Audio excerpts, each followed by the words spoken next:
Chapter 17. The Interloper, or the God-Sent Angel. My fever had subsided, yet I wasn't fully well. We took our sahur and went to the nearest masjid for the morning prayer. After that, we came back to the hotel. I went to the bed to lie down.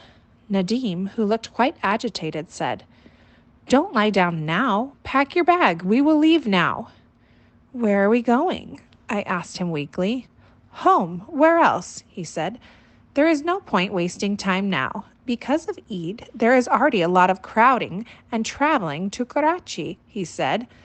Nadim thought of himself as someone who was very sensible at this time, yet I begged to differ. "I have no such intention, Nadim." "What is your intention, then?" he asked. "Intentions belong to the Creator. I only try. Who am I to plan and attend?" I said resolutely.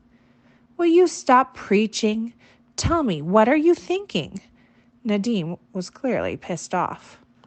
"I will go to the consulate, even if I don't have the passport," I said in a decisive tone. "They will insult us only. If you like that, I can do that for you right now.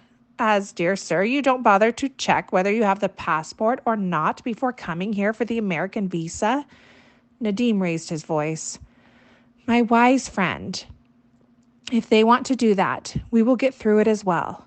But to predict things without even going there would be foolishness." I tried to explain my logic to him. "Now, will you let me sleep for some time?"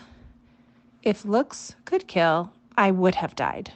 Nadim literally glared at me for a couple of minutes, and then a tiny smile spread out on his lips. We were very close friends since childhood, so arguments like this were very normal in our friendship. "Why do you want to go there after all?" Nadim asked. "Buddy, if you ask me to put a finger at one reason, I don't have one. I just think that if we must, at least visit them. My sixth sense tells me to try it," I sighed. "At what time do we have to go there?" Nadim had resigned. "We have to reach there by 6, I told him. He looked at his watch and let out a small shriek. "What happened?" I asked. "It is already 5. Get up. You cannot go to sleep now." Nadim pulled me up. At 6 o'clock, to be precise, we were standing in the consulate. I showed the letter and the other documents to the receptionist, who in return told me to wait for half an hour. We sat down in the waiting room. After 20 minutes, I was called. "Madame, will the interviews be conducted on the Eid day?" I asked her. The girl did not reply. "Am I asking something, madame?" I said. The receptionist looked up from the file and just glared at me. I could feel the shy, reserved Salman Akbar in me foreboding me.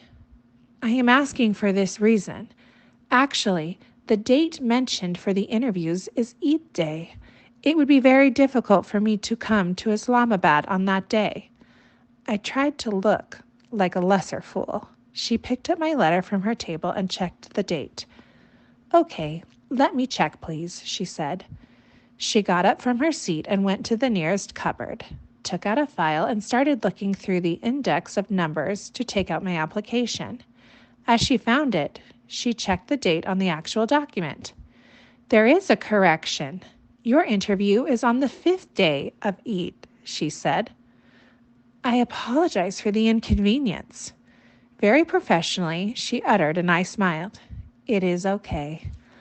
Her printer gave out a fresh print of my interview letter, which was handed over to me with a smile. I was extremely happy to see that my problem was solved. "Let us go to Karachi," I told Nadim. "What happened?" he asked. "Let us leave at the moment. I will tell you on the way home," I said, while literally pushing him out of the office. We came back to the hotel, cleared our dues, and left for the airport.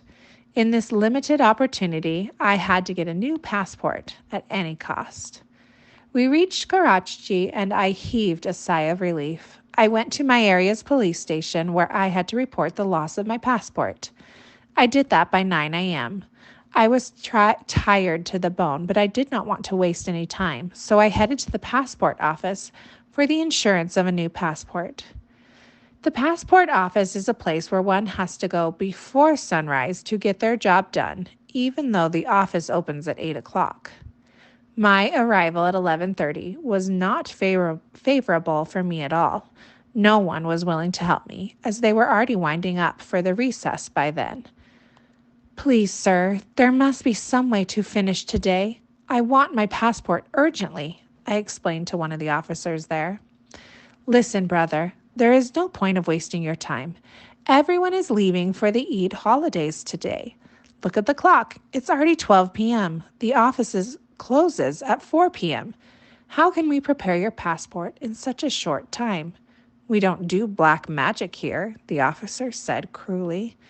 My hopes started to dwindle and I got up to leave when I heard someone call me out. "Excuse me, sir. Can I help you?"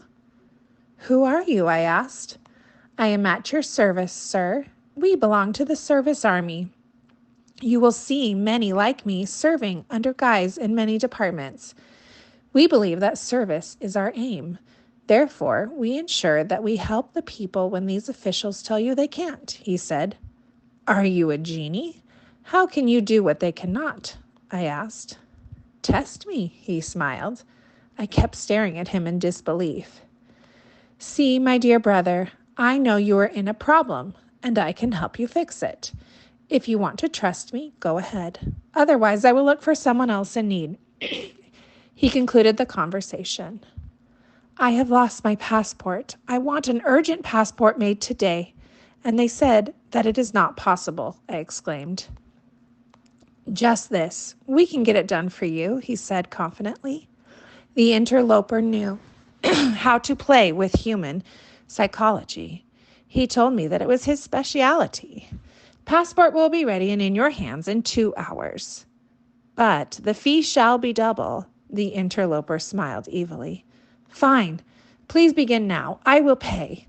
I didn't have many options. "The normal passport will cost you 4,000, whereas the urgent one made for you will be 8,000.